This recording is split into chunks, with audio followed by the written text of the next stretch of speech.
Picture slaving away as a hardware engineer, living out your days with friends and family.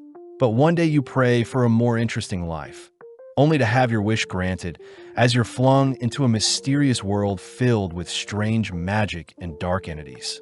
The anime opens with the power system in this world, where humans take potions to obtain one of 22 different power pathways and become Beyonders. Within each pathway are 9 stages of power called sequences, with 9 being the weakest and 1 being the closest to the level of a god. Following our MC, Klein Moretti, he awakens from what he believes to be a nightmare, but seeing a bloodied notebook and revolver in front of him, Klein begins to wonder where he is. As different memories from a different life flash through his mind, he suddenly senses a cold sensation brush by his shoulder, but when he turns to check, there is nothing there. Having been called Klein by the ghostly apparition, Klein checks his reflection, realizing that this isn't his body and that he has somehow transmigrated into a body with a bullet hole in his head. Elsewhere we follow 2 policemen stumble onto the corpses of Welch and Naya, people that graduated from the University of Koei, and from the state of the room, Dunsmith, the captain of the police, deduced that black divination had led them to take their own lives. Dunn wonders if a Beyonder was sacrificed to awaken an evil force. But having found a picture frame of Klein alongside Welch and Naya, Dunn begins to profile Klein. Apparently, Klein's parents are dead, and he lives with his sister within the Tianjin city of Awa County in the Lone Kingdom, north of the continent. With Klein being a fresh graduate of history, having studied ancient Fasak and Hermes, we follow Klein flicking through a notebook with records starting around May 29th, where Klein and his friends had apparently found an ancient notebook and begun deciphering it, with Dunn strangely able to deduce the discovered notebook to be from the 4th epoch, along with the writer of said notebook to be from the Antigonus family. We see Klein baffled by what he is reading. Words like the Black Emperor, the Tudor Kingdom, and Hornace Mountain Ranges stand out to Klein, but strangely an entry on the 27th of June is missing. Further in the notebook lies a bloodied hand along with a log that mentions the word Hermes along with a declaration that everyone will pass away, including Klein himself. Although freaked out, Klein suddenly hears a voice from the other room, quickly closing the notebook. Managing to cover up some blood stains, Melissa Moretti, Klein's younger sister and a Backlund University student, comes to check on Klein, having just woken up. As Melissa enters the room, Klein is seen concealing his revolver, secretly dropping it into one of his drawers. But when Melissa asks what Klein is hiding, he mentions that his stopwatch is broken. Annoyed, Melissa chooses to help Klein fix the stopwatch, but as she leaves, Klein confirms that the hole in his head is healing, wondering if the previous Klein's death was accidental or intentional. Klein says he can't retrieve all of the memories of his body, but he does know the ancient notebook has something to do with his transmigration, as he remembers his previous life quite clearly. Having lived a pretty modern life with family and friends, and his most recent memory was him wishing for better luck via a luck enhancement ritual, Klein is suddenly brought back to reality as Melissa hands him some bread, declaring that she needs to head to school, but remembers to remind Klein to purchase some bread, lamb, and peas. With Melissa promising to whip up something tasty for Klein tonight, she departs with a smile, but Klein fears he won't be home to greet Melissa. Suiting up and retrieving his revolver, Klein finds it weird that Melissa didn't hear the revolver go off if he took his own life. So as Klein heads to the bakery to pick up some fresh bread, he greets Mrs. Smyron. Smyron reassures Klein he'll get a job soon, but Klein suddenly detects a person spying on him, only to turn back to Smyron thanking her for the 8-pound bread. As Klein heads through Iron and Cross Street, Klein acknowledges that this world may be parallel to his old one, suddenly spotting some men playing the landlord game. Klein remembers that the landlord game was created 100 years ago in the Intis Emperor, where Rosel Gustav himself invented the game. Rosel had also invented tarot reading, created the steamship, and promoted the Spring Festival. But Klein suspects that such an innovative emperor like Rosel must have been a transmigrator as well. Having dropped a coin, Klein kneels down to pick it up, but seeing a shadow cast over him, Klein prepares to draw his revolver. Realizing it is only a clown handing out flyers, Klein calms down as the clown mentions how they'll be waiting for him at 7 tonight. But as Klein leaves the scene, he suddenly brushes past a strange man. Overwhelmed by the crowd around him, Klein sneaks into a hut to cool off, but is suddenly called to sit down by a fortune teller. Outside the hut, we see the man following him earlier approaching the hut, but a single glance from another man sends Jenkin away. With Klein more calm, he sits down to have his fortune read, managing to convince the lady to give a reading for free. The fortune teller asks what Klein wants to know, and without hesitating, Klein asks to know about his past, present, and future. As some tarot cards are shuffled, Klein is shown 3 cards to represent the answer to his questions, and with Klein asking to see his present first, Klein lays eyes on the Fool card. With an eerie silence filling the room, the duo suddenly notice a girl enter the hut, only to scold the fortune teller for impersonating her, as she is meant to be a beast tamer. At that moment, we see one of the strange men entering the hut as well. But luckily, Klein has already left the scene. At home, Klein creates 4 talismans representing the 4 corners of the luck enchantment ritual he believes brought him to this world. And as he stands in the center of the ritual, he begins to spin to acknowledge the celestial governing the ritual. Within a few seconds, a massive gust of wind sends the papers in his room flying, but Klein wonders why nothing is happening. Right on cue, his head begins to throb horrendously, suddenly collapsing as streaks of red paint his surrounding room. Crying out in pain, Klein is submerged in a mist-filled plain where various light orbs surround him, only for a red and blue orb to begin circling him. Elsewhere, we follow Audrey Hall call out to her mirror, all whilst in the middle of the ocean. Alger Wilson seems to be performing a similar ritual, both representing the red and blue orbs respectively, as they too are flung into the mist-filled world. Both Audrey and Alger ask to know why they're here, wondering if Klein is the one who summoned them to the divine world. In the blink of an eye, the mist-filled domain begins to transform into something more comprehensible, and with a wave of his hand, Klein realizes he can create and control the realm before them, suddenly erecting a table for the duo gathered. Alger speaks up, asking to know who Klein is, but Klein is conflicted as he utters that Zhoming Rue was his previous life's identity.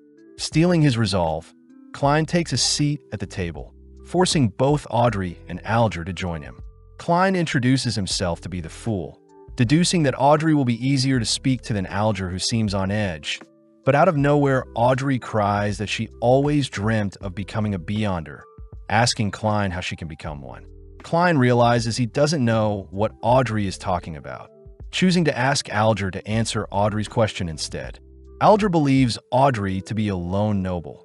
As for himself, Alger is from the faraway Sonia seas, curious as to how Klein brought them here. Alger utters that one must first join a church to become a Beyonder, but this is not something most people want, as Beyonders are tasked with fighting against dark forces. Audrey asks if there are other ways to become a Beyonder, something that rattles Alger as he admits he has 2 Sequence 9 potions, one called Sailor and the other the Audience.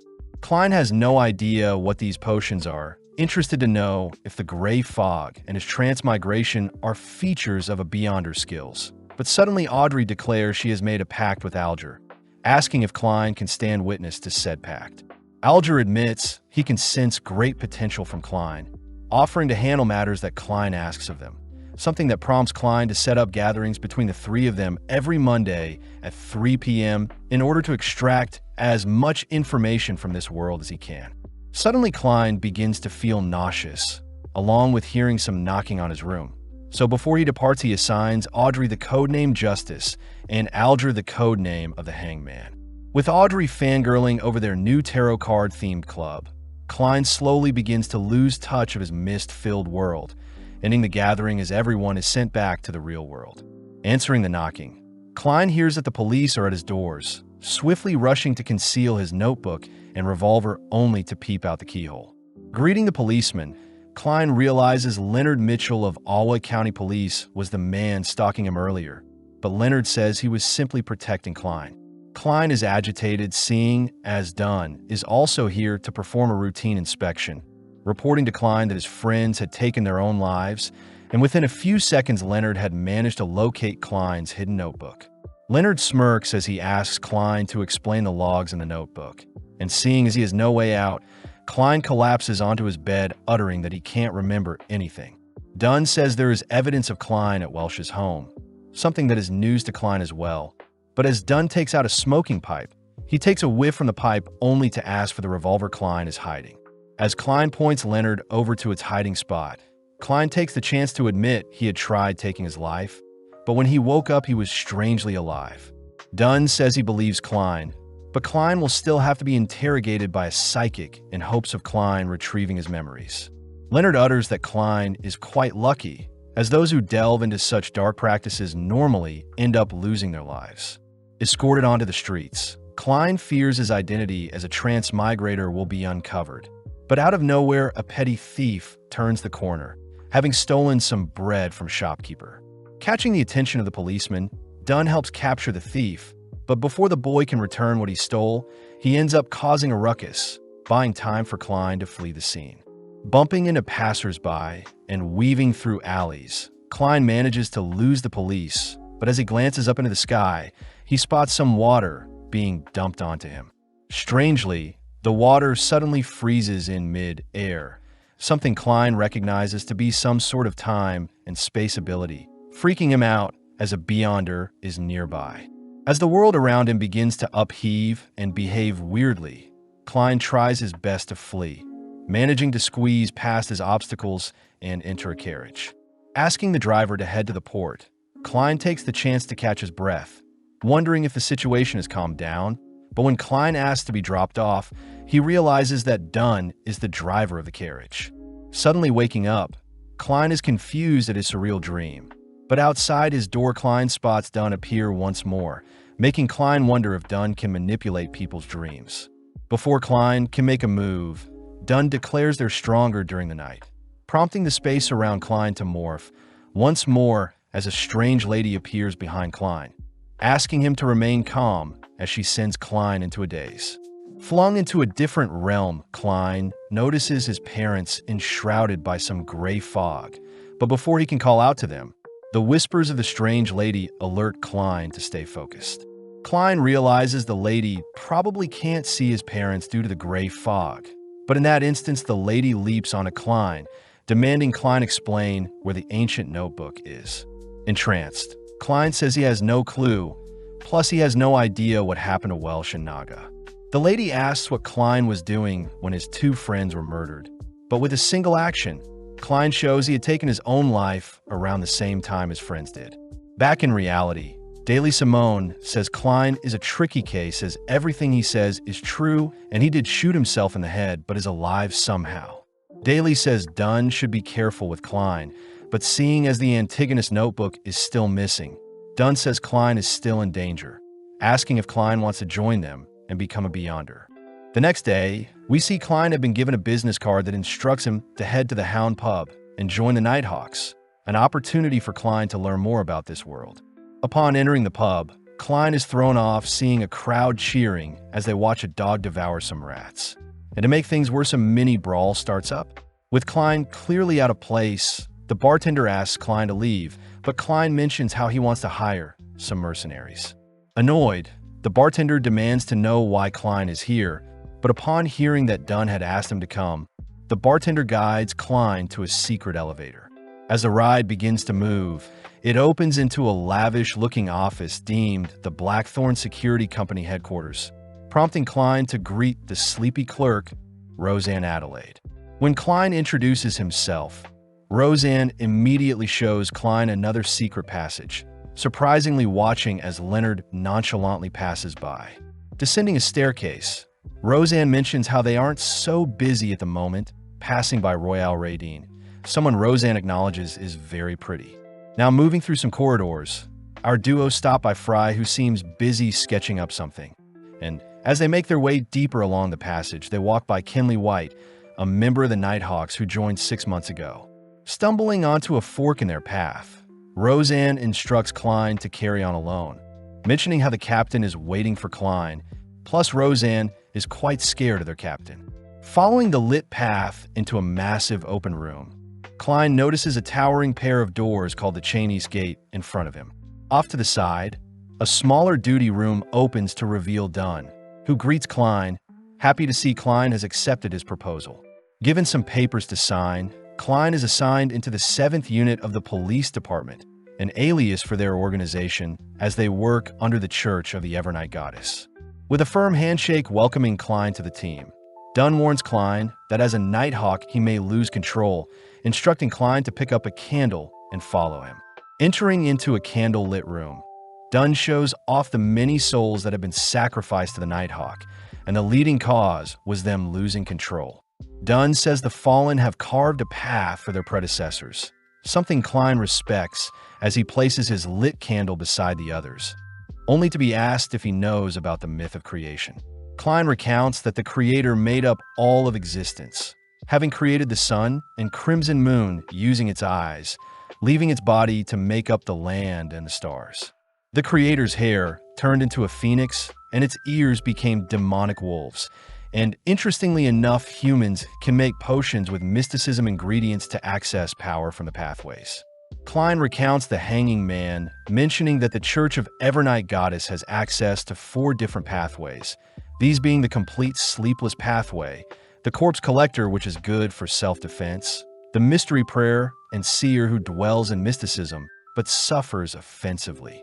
Dunn says he won't ask Klein to pick a certain pathway just yet, advising that Klein chat with Old Neil in the alchemy room to help with his decision. As Klein leaves Dunn's office, he reasons the Sleepless and Corpse Collector pathways are useless since he needs information on mysticism, and seeing as he can't decide between Mystery Prayer and Seer, Klein enters the alchemy room only to notice no one is present. Out of nowhere, a massive bang sends Old Neil flying into the room, and with Klein introducing himself, Old Neil asks Klein to help him tidy up some documents. As Klein sorts out some books, Old Neil is impressed to hear Klein studied ancient Fasek and Hermes during his history major in university, uttering that if Klein works hard, one day he can decipher the notebooks that went missing after Emperor Rosel's death. Klein is surprised Old Neil is in possession of 3 missing transcripts, revealing that there were strange symbols Rosel invented containing mysterious powers, and after 150 years of silence, Old Neil had managed to decipher some of the symbols. Showing his progress, Old Neil says the transcripts were a diary, but immediately Klein recognizes the symbols to be simplified Chinese. Reading over the transcript, Klein hears that Rosel Gustav thought of himself as the protagonist, recounting a time when he danced with Lady Florina, but Klein can't help but smile at Rosel's diary records. Suddenly, Klein notices Rosel's records mentioning how the potions and pathways aren't that important, and it's the user's ability to internalize the power that makes all the difference. To end the transcript, Rosel says he regrets his pathway as he should have chosen either the apprentice, the seer, or the marauder, throwing Klein off as he hears Rosel has made a grave mistake. Brought back to reality by Old Neil asks why Klein is daydreaming, but Klein apologizes, hiding the fact that he can read the transcript. With Old Neil asking if Klein has any idea what he'll be choosing as his pathway, Klein doesn't hesitate to trust Rosel's message, declaring that he'll choose the seer, something that intrigues Old Neil. Old Neil reminds Klein that he can't change his mind once he takes the potion, but Klein stands strong, making Old Neil smirk as he readies the potion. Fusing together some pure water, nightshade's extract, gold mint leaves, poison hemlock extract, dragon bloodgrass powder, and Lavo's squid crystallized blood, only to top it off with some stellar aqua crystals. With a mystical smoke cloud bursting from the potion, Old Neil presents Klein his potion, an item that makes Klein tense as he questions if it's edible. Seeing Klein hesitant, Old Neil tells Klein to relax, as his nerves will only disrupt the absorption process, and seeing as the solution to all his questions are in front of him, Klein gulps down the potion in one go. Immediately, the potion begins seeping into the very essence of Klein's being, causing Klein's heart to beat rapidly as he spots his vision acting strange. Old Neil says it's fine, asking Klein to focus and think of an object that exists to calm his mind. And when Klein thinks of Top Hat, he manages to calm down, only for Old Neil to ask Klein to think of an object that doesn't exist. Within a few seconds, the ground beneath Klein begins to rumble as a sudden burst of power causes the ceiling to rupture. horrifying old Neil as he instructs Klein to control his thoughts. In Klein's mind, he had pictured a missile, and as his imagination runs wild, Klein can't help but think of all the vehicles that exist in his previous world. Old Neil notices various potions in his laboratory suddenly spilling out, crying for Klein to control his powers, but Klein seems to have pictured a catastrophic explosion, barely able to quench his imagination as his eyes now seem to have been soaked in a dark hue. Immediately, Klein sees everything differently, a feature of the seer as he has spirit vision, where he has the ability to read people's auras and tell their health condition. Klein is sad to see old Neil's health isn't as good as he thought, suddenly flinching as he notices some eyes behind old Neil. Something old Neil utters is just some magic from a ritual he performed.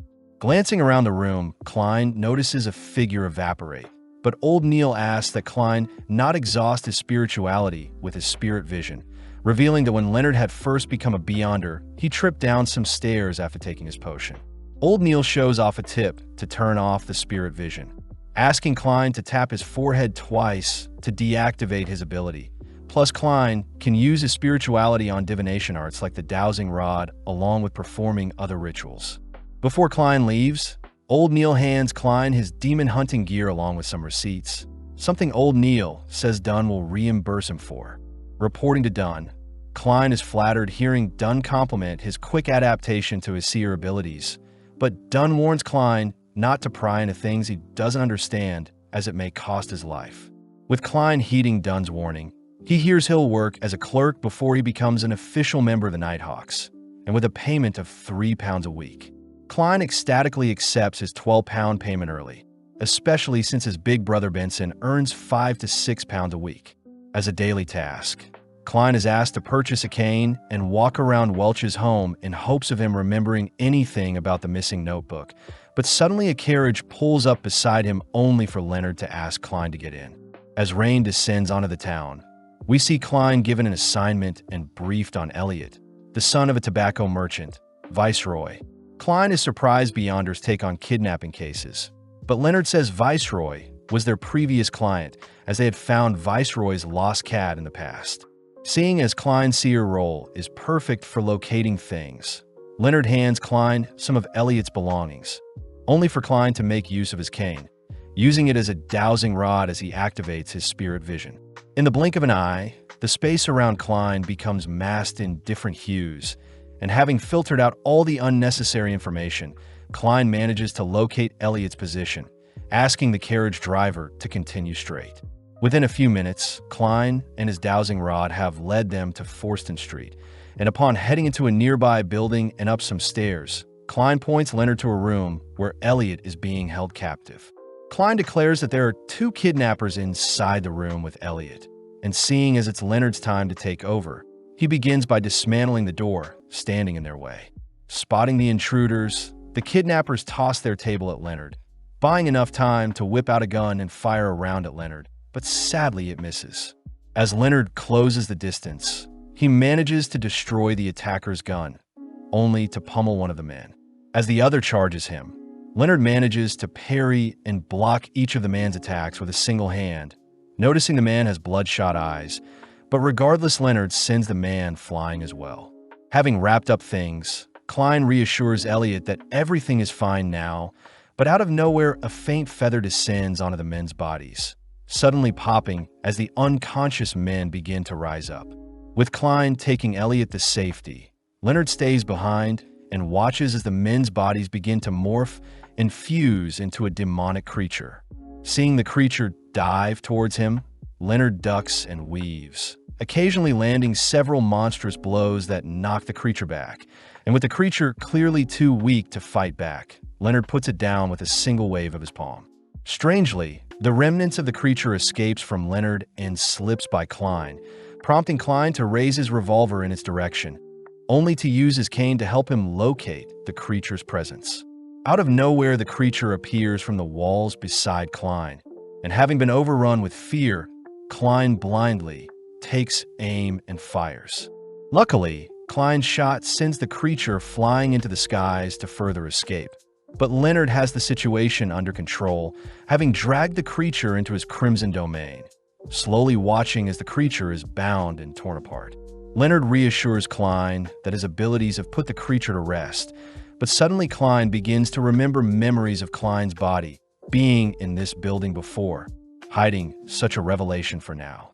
With Elliot reuniting with his father, Leonard compliments Klein's shot, ordering Klein to stay away from the creature's corpse as it may contaminate him.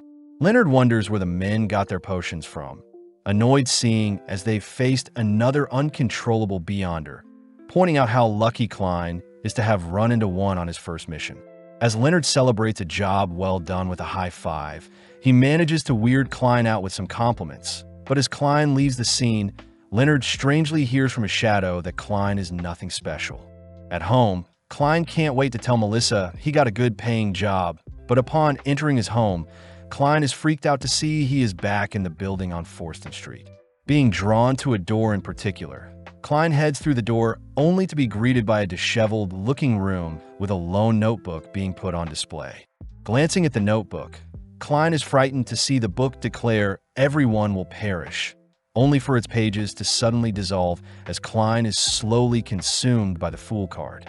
Waking up from his dream, Klein realizes the house across from the kidnapping place has intel on the lost Antigonus notebook.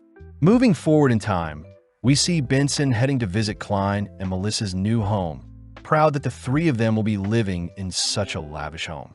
Sitting down for a homely meal, Melissa can't help but praise Klein's cooking, and with Benson handing Klein a gift to celebrate Klein's new job, Klein tries on the gift only to thank Melissa and Benson for always supporting him. As Benson pats Klein on the head, Klein is reminded of his parents, all three continuing their celebration as it's the start of their new life.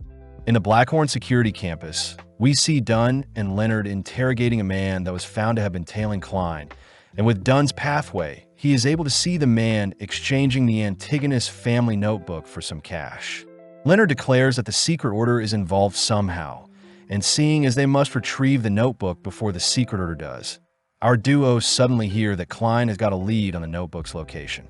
With Klein showing Dunn and Leonard the room in his dreams, Klein is disgusted to see a rotting corpse, and with the son of the deceased man, Ray Bieber, being their best lead, the gang call on Klein to track down Ray. Making use of his cane, Klein attempts to locate his target, but his wand begins to act sporadically, suddenly diving towards Klein himself, forcing Dunn to step in and stop the ritual. Seeing as there is some interference, Dunn says he'll report their findings to the Holy Cathedral, and within a few days Klein is seen waiting outside the Chinese gates. Dunn compliments Klein's dapper outfit, handing him a topaz pendulum that will help with divinations, plus the Holy Cathedral has authorized the use of Grade 2 artifacts to help with locating Ray. Dunn says the Grade 2 items they'll be using are being delivered to them as they speak, powerful items that are sealed behind Chinese gates. And the Grade 2 implies that such an item is very dangerous. Right on cue, three figures are seen meeting up with Dunn, introducing themselves as Ire Harson, a Sequence 7 Nightmare user, and Borja, a Sequence 8 Gravedigger. Finally is Daly, the Sequence 7 Spirit Medium, but the men question if a seer will be safe with them. Dunn sees that the approved artifact is 2-049, all moving into Dunn's office where he fears such a powerful artifact may not be necessary. But Ire says Ray may be a descendant of the Antigonus family, so they'll use everything they can to hunt him down. With Ire reminding everyone to stay alert, Ire along with the others begins to flex and stretch their arms, peer pressuring Klein to join in, but suddenly the artifact box begins to open. Stepping out is a miniature clown doll, but as Klein adores the little creature, its face morphs into a horrifying monster, freezing Klein in place. Unable to move, the doll wraps several strings around Klein's neck ready to take his life, but luckily Leonard severs the strings, surprising everyone as the doll is reacting to the person with the closest connection to the Antigonus notebook.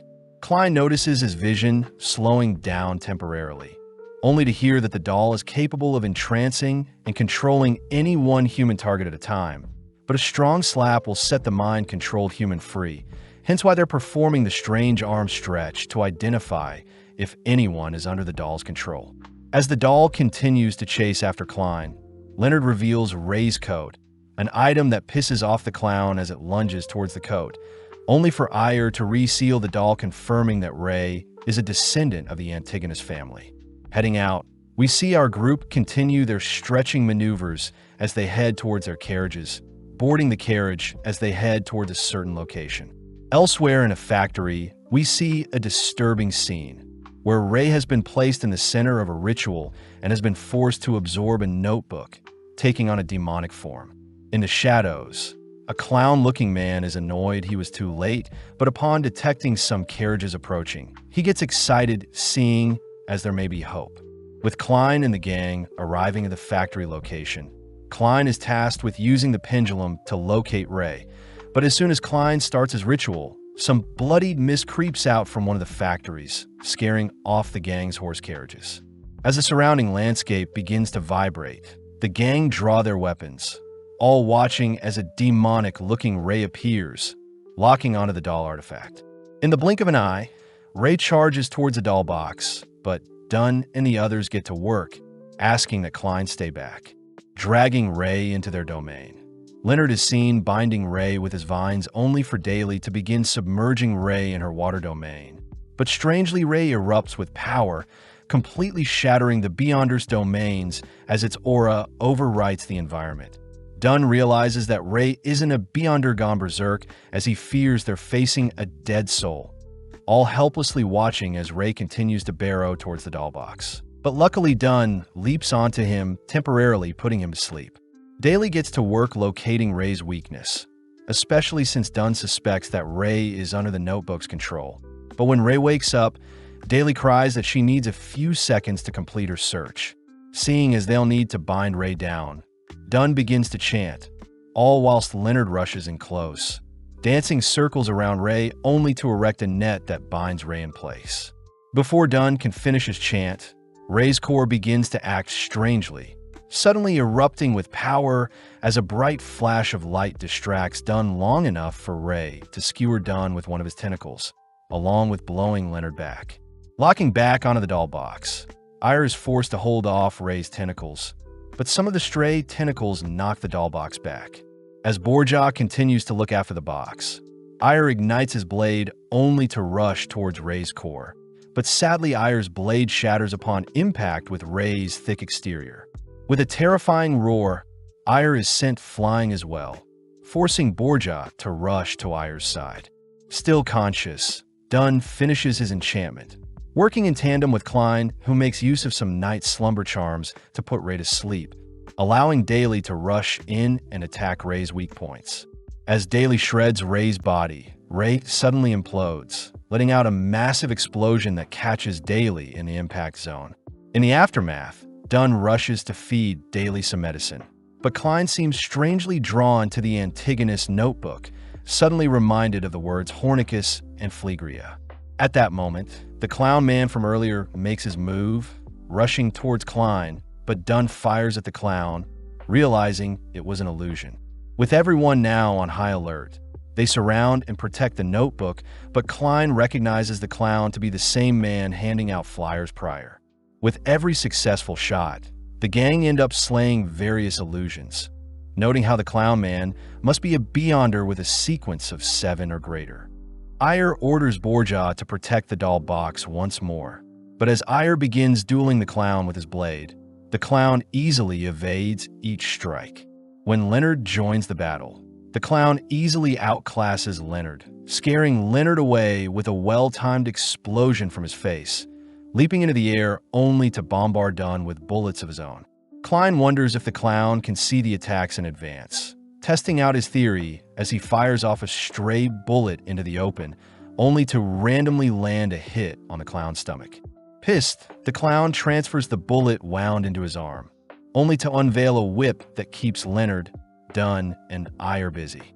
Seeing an opening, the clown rushes towards Klein, forcing the men to protect Klein, but realizing they've been tricked, they all turn to see the clown besides the doll box.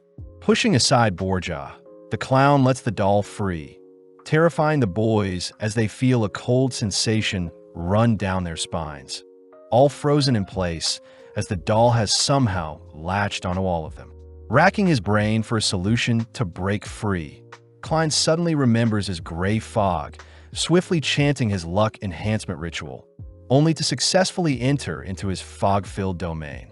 Klein wonders if the notebook is enhancing the doll's powers somehow, suddenly coming up with a safety measure to protect himself from the doll's mind control as Klein uses the amulet to perform some divination, returning to the physical world having protected his mind. Out of nowhere, the clown man offers to free Klein's colleagues in exchange for the notebook, and to make the deal more enticing, the clown man utters that he too was a former seer. Klein wonders if this is a trick or not, getting confused when the clown man mistakes Klein to be a sequence 8 seer instead of 9, wondering if his fog is interfering with the clown's judgment. The clown man says the other men are currently asleep, but we notice that Leonard and his shadow are secretly listening in on their conversation. Forcing Klein to make a choice, the clown man tells Klein the corresponding sequence 8 of the seer, something that shocks Klein, but when the clown man erects a skewer to taunt Klein, Klein suddenly grabs a hold of it, pulling the clown man into the puppet's domain. The clown man begins to freeze, seeing as the puppet is beginning to take over his body, demanding to know how Klein is able to move, but sadly Klein puts the clown down with several bullets. Klein sees that the clown belongs to the secret order, turning to help the others, but out of nowhere the clown man springs back to life, crying the word Hornaces only to finally fall over once more. With the doll sealed, we see everyone reflecting after the battle, only for Leonard to utter that he didn't need to save Klein, as he was impressed to see Klein drag the clown man into the doll's domain. Leonard whispers that himself and Klein are special individuals. Cutting back to headquarters, where Dunn submits the notebook to be verified by the Holy Cathedral, apologizing since Klein will have to wait a bit before he can view it.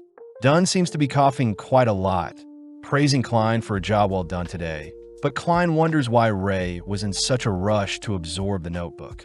Dunn says people who seek power don't act rashly, and upon seeing Klein freaked out seeing the clown man's corpse, Dunn says Klein did the right thing and slayed someone to save others.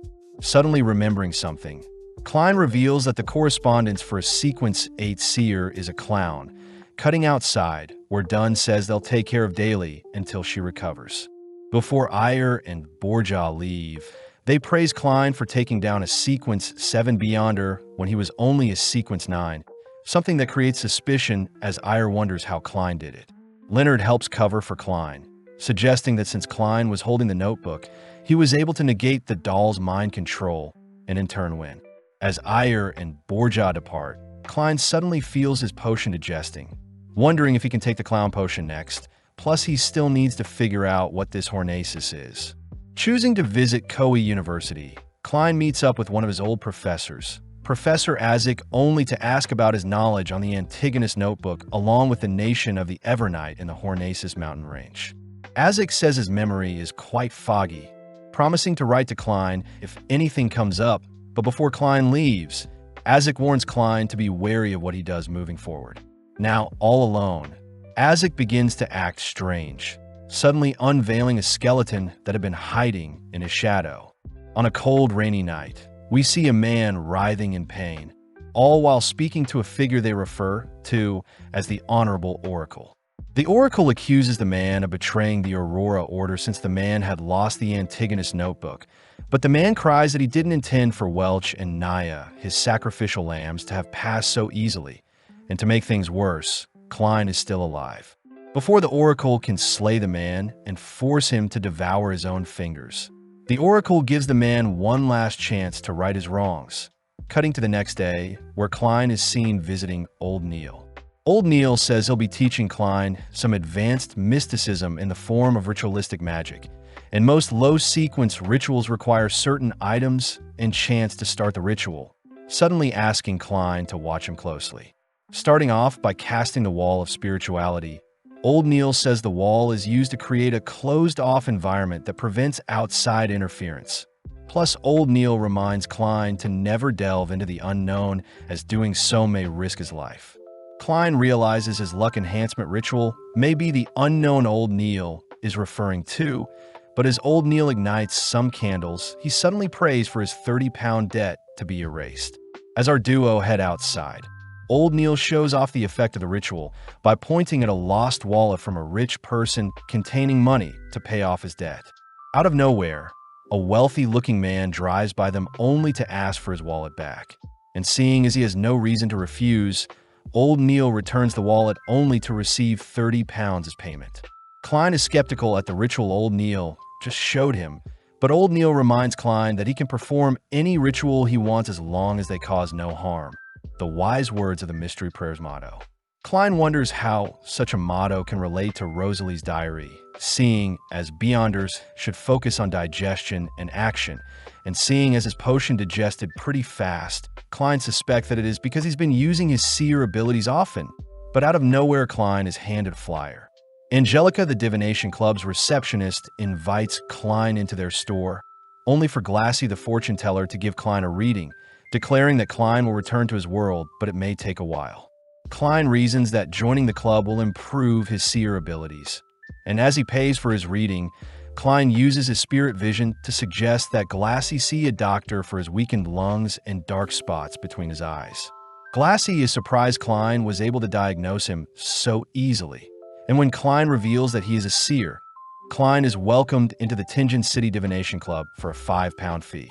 As a customer enters the store, Angelica tells Klein Mr. Vincent, their fortune teller teacher, had foresaw that Klein would visit them. Angelica says it's a shame Klein arrived so late since Vincent's class is ending soon. Piquing Klein's interest when he hears the class is on magic mirror divination. Peeping into Hannes Vincent's class, Klein hears that magic mirror divination requires 3 incantations to represent the 7 orthodox gods, making Klein realize that all the people in Vincent's class are worshippers of the Evernight goddess.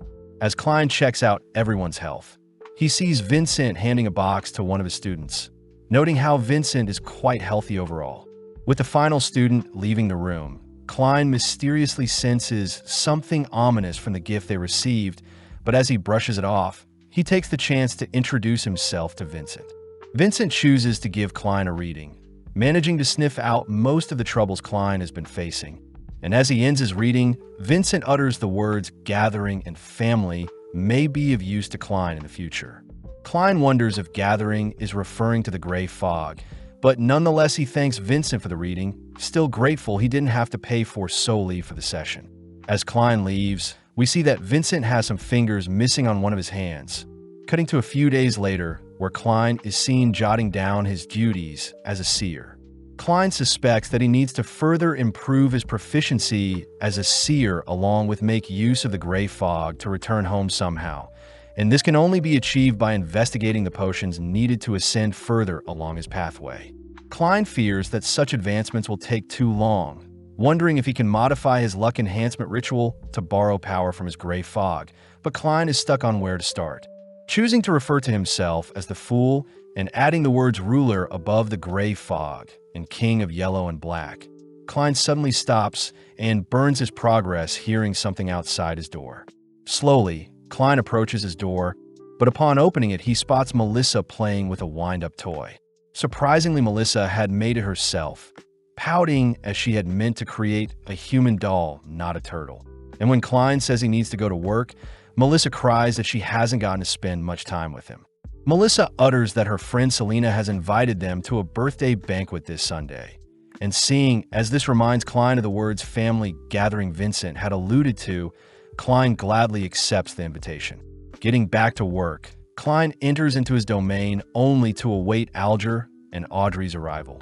And upon scanning the pair, Klein is impressed to see Alger has taken on the Sailor pathway and is on Sequence 8 Folk of Rage, whilst Audrey has inherited the Sequence 9 Spectator pathway.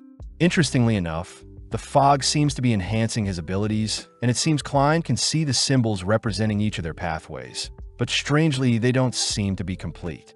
Starting the meeting, Audrey says she has 3 questions, starting off by asking what her role as a spectator is. Alger reveals that Audrey must remain unbiased and observe things from afar, and in turn her pathway will grant her the ability to see other people's true thoughts. Klein adds that Audrey should focus on acting and digesting her potion, something that helps Alger realize something as well. But when Audrey asks if an animal can drink a potion as her second question, The room freezes, all wondering what happened. It's revealed that Audrey's dog had stolen her potion while she wasn't looking, and seeing as it didn't pass away or transform, it's safe to assume the dog has become a Beyonder. Finally, Audrey says that Leon's royalty and nobility have been looking to reform, as Audrey's father is quite incompetent. So Audrey asks where she can find skilled replacements.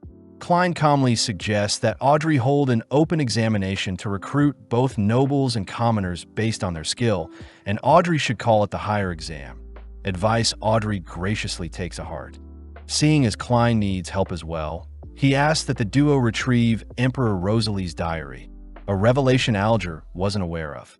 Klein also adds that the duo should practice some more ritualistic magic and report to him if they're unable to attend their meetings on Sunday, asking that the duo chant the following: "The fool that doesn't belong to this era, the mysterious ruler above the gray fog, the king of yellow and black who wields good luck." Alger wonders if Klein is on par with the 7 Orthodox gods, but before anything else happens, the trio end their meeting. Back in the real world, Klein says he has freed up some time Sundays, but Klein wonders when he should reveal that he is a seer to his siblings. As some time passes, we see Klein and Benson take Melissa out for some shopping, cutting to July 15th where the trio are dropped off at Selena's house. As Selena would greet the trio, we see Benson greeting Selena's father, all whilst Elizabeth, another one of Selena's friends, greets the siblings. Klein realizes he's met both girls at the divination club prior, but before he can head inside, he detects that Alger is practicing the ritual Klein had asked him to. Inside, we see various people gathered in celebration for Selena's birthday, all toasting to a successful party. When Klein heads over to get some food, he is greeted by Elizabeth, who promises to keep his identity as a seer's secret.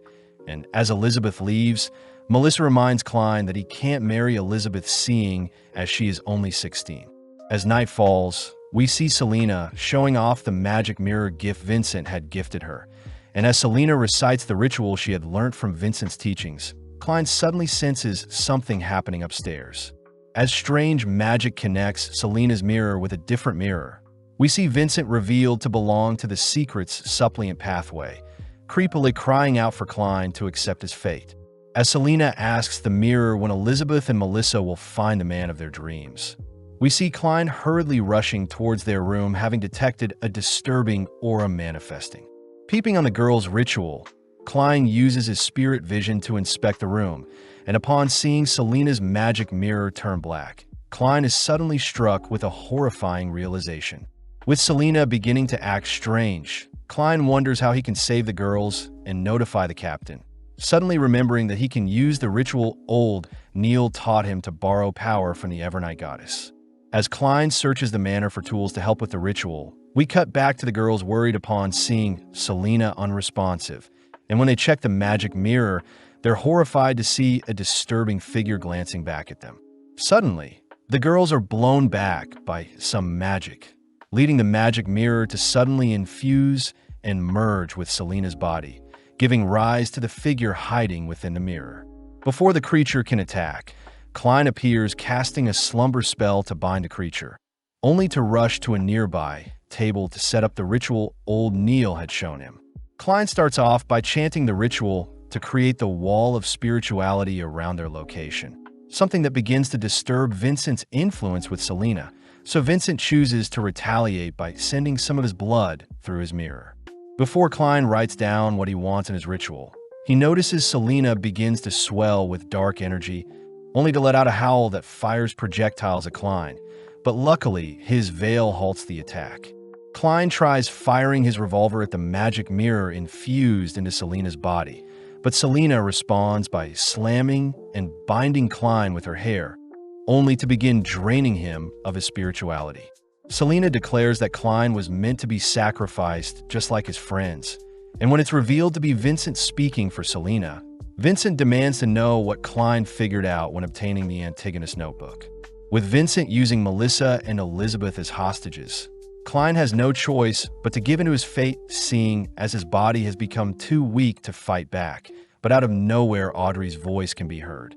As Audrey chants the ritual Klein had instructed her to, Klein is suddenly freed from Selena's grasp as the ritual seems to be dispelling Vincent's hold on Selena's body. But refusing to give in just yet, Vincent offers up his entire arm to retake control of the situation. With Selena reinvigorated with power, she makes her way towards Klein, but Klein has already completed his ritual, having prayed for the evil controlling Selena to be banished. As the ritual takes its effect, we see a mystical snake spirit being dragged from Selena's soul, only for the remaining darkness to be cleansed from Selena shortly after. Seeing as the magic mirror is being expelled from Selena's body, Klein takes the chance to destroy it with a single bullet, officially severing Vincent's hold on the poor girl.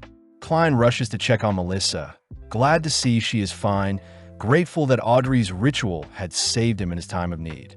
Klein fears that his seer role will put his family in further trouble in the future. But as we cut back to Vincent, he is in complete disbelief at his failure.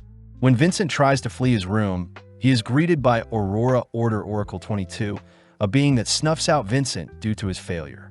In the aftermath, Klein and Dunn visit Vincent only to discover he had been slain, curious as to Vincent's ties to the Antigonus notebook along with who the true creator is. Dunn tries to dig into Vincent's mind a bit, but upon seeing the supposed creator Vincent worships, Dunn becomes speechless before the godly being. In Buckhund, the capital of the Leon Kingdom, we see Audrey fast asleep in her giant estate. As her maids wake her up, Annie the maid tells Audrey she can't wear the same dress twice in a row, even though Guinea had designed it for her. Seeing as she needs to celebrate her 17th birthday properly, Audrey suits up for the momentous occasion, but when she dances with Susie her dog, Audrey is shocked to hear Susie suddenly speak to her. In Zutland Street, we see people attend a performance to recognize the catastrophe of the Alfalfa tragedy, all whilst Klein sneaks into the play late. As the performance reaches its climax, we see the crowd roaring and cheering as the hero of the story makes their entrance. But Klein notices Dunn appear, hearing that Daly has left to help escort the Antigonus notebook to Buckland. Klein is worried seeing as Dunn is still ill, but Dunn is relieved he wasn't infected, reminding Klein that the true creator is an evil being worshipped by secret orders like the Aurora Order. Klein says it's a shame Vincent passed away before Dunn could read more of his memories. Cutting back 1 week, we see Klein hard at work helping a lady look for her lost fiancé aboard the Alfalfa that hasn't returned yet. Given a picture of Joyce Myers, Klein taps into his seer abilities to see Meyer drowning in the middle of the ocean, only to be washed ashore where he sought help. In the present, Dunn and Klein see Mr. Triss, the hero of the Alfalfa tragedy, signing autographs, only to be thanked by Joyce and his wife, as it was Triss that saved him. Before Triss leaves, he glances at Klein, and when Klein greets Joyce, Klein asks if Joyce is having trouble with anything. Entering into a topaz room, Klein hears that Joyce has been having the same nightmare ever since he left the Alfalfa, and as Joyce drifts asleep, Klein is seen delving into Joyce's nightmare. Boarding the Alfalfa, Klein watches as a mutineer tosses a baby offboard, and before the rebel can take his own life, Joyce seems to have rescued them, demanding to know why he betrayed the party. Klein suspects that something is suppressing Joyce from figuring out the true culprit of the Alfalfa tragedy. But before Klein can investigate further, he is transported into a strange misty ruin.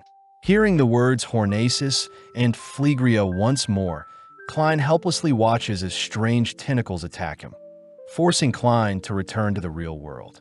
Klein wonders if the words could link to an evil god or the reason for his transmigration. And as Klein wishes for Professor Azik to write to him soon, Klein chooses to report his findings to Dunn. Klein reveals that the true culprit of the Alfalfa tragedy is the hero Triss himself. But Dunn says they need more evidence to convict Triss, declaring that they'll request help from the mandated Punishers and the Machinery Hive Mind. Cutting over to Triss, we see him embracing the spoils from his title as the hero, only to be awakened by a hooded figure who is visiting him. The hooded figure commends Triss for convincing the men aboard the ship to slay each other, having used his Assassin Pathway Sequence 8 instigator role to help with his schemes. But before Triss can advance further, the hooded figure asks that Triss complete another mission in Tingen. As an early payment, The hooded figure hands Triss the Sequence 7 potion for the assassin pathway, Sequence 7 Wish. Following Klein, he is seen asking Old Neil for help with crafting amulets for his siblings, but is pleasantly surprised when Old Neil guides him to a secret passage within a pub. Boarding an elevator and descending underground, Old Neil shows off the Tianjin Underground Market, a location filled with hundreds of people along with various stores that sell rare items that can help Beyonders. Old Neil says the churches allow the underground market to exist, and the mandated punishers of the Church of Storm especially turn a blind eye to things that happen underground. Out of nowhere, Klein takes note of a strange man with high spiritual affection, and as the man locks onto Klein, the man cries out the word death only to begin rolling on the ground. Old Neil says the man's name is Monster, and that Monster always acts strange. But Klein wonders if Monster could see that his body had perished and had been revived. Heading around the market, Old Neil shows Klein a store selling amulets, but sadly the amulets have no disaster warding effects, seeing as the store clerk isn't a Beyonder. Old Neil suggests that Klein buy a half-finished amulet and enhance it, and upon sifting through the amulets, Klein settles on 2 to buy. In the corner of his eye, Klein spots Triss shopping for some shadow lizards. But before Klein can tail him, he notices a mandated Punisher informant tailing Triss. Immediately, Triss flees the area and causes a stir, pushing people and carts aside only to begin parkouring upwards to escape, but he gets shot having alerted the guards. Having multiple people chasing after him, Triss successfully makes his way back to the surface, and as Klein and Old Neil chase after him, they bump into Dunn, who has discovered 2 men slain by Triss. Continuing after Triss, Klein uses Triss' top hat to track him, all whilst Dunn explains that Triss has been linked to multiple murders in nearby cities. Klein realizes Triss' instigator role was probably the reason why the men aboard the ship became so violent, and Dunn suspects that Demonist sect is involved, a group that worships the primordial Demonists, and all their high-ranking members are women. Having arrived at their destination, Dunn heads inside whilst Klein waits outside, worrying Klein as he hears that the later sequences for the assassin pathway favor female users. As the police storm the building, they choose to evacuate the ladies inside, but a particular lady bumps into Klein, uttering that she doesn't feel good. With Klein confirming that the lady's conditions are normal, we see Dunn uncover that Triss isn't in the building, leading the gang to put up flyers to help with Triss capture. In the coming days, it was reported that Triss was never found and the search was called off, but on the bright side, Klein had been approved as a full-time employee with a new weekly wage of £6. Klein says he spends his time visiting the club a few times a week, and his meeting with Alger and Audrey have slightly changed since Alger acts a little different now. But luckily, Klein had finished crafting the amulets for both Melissa and Benson with the remaining time he had.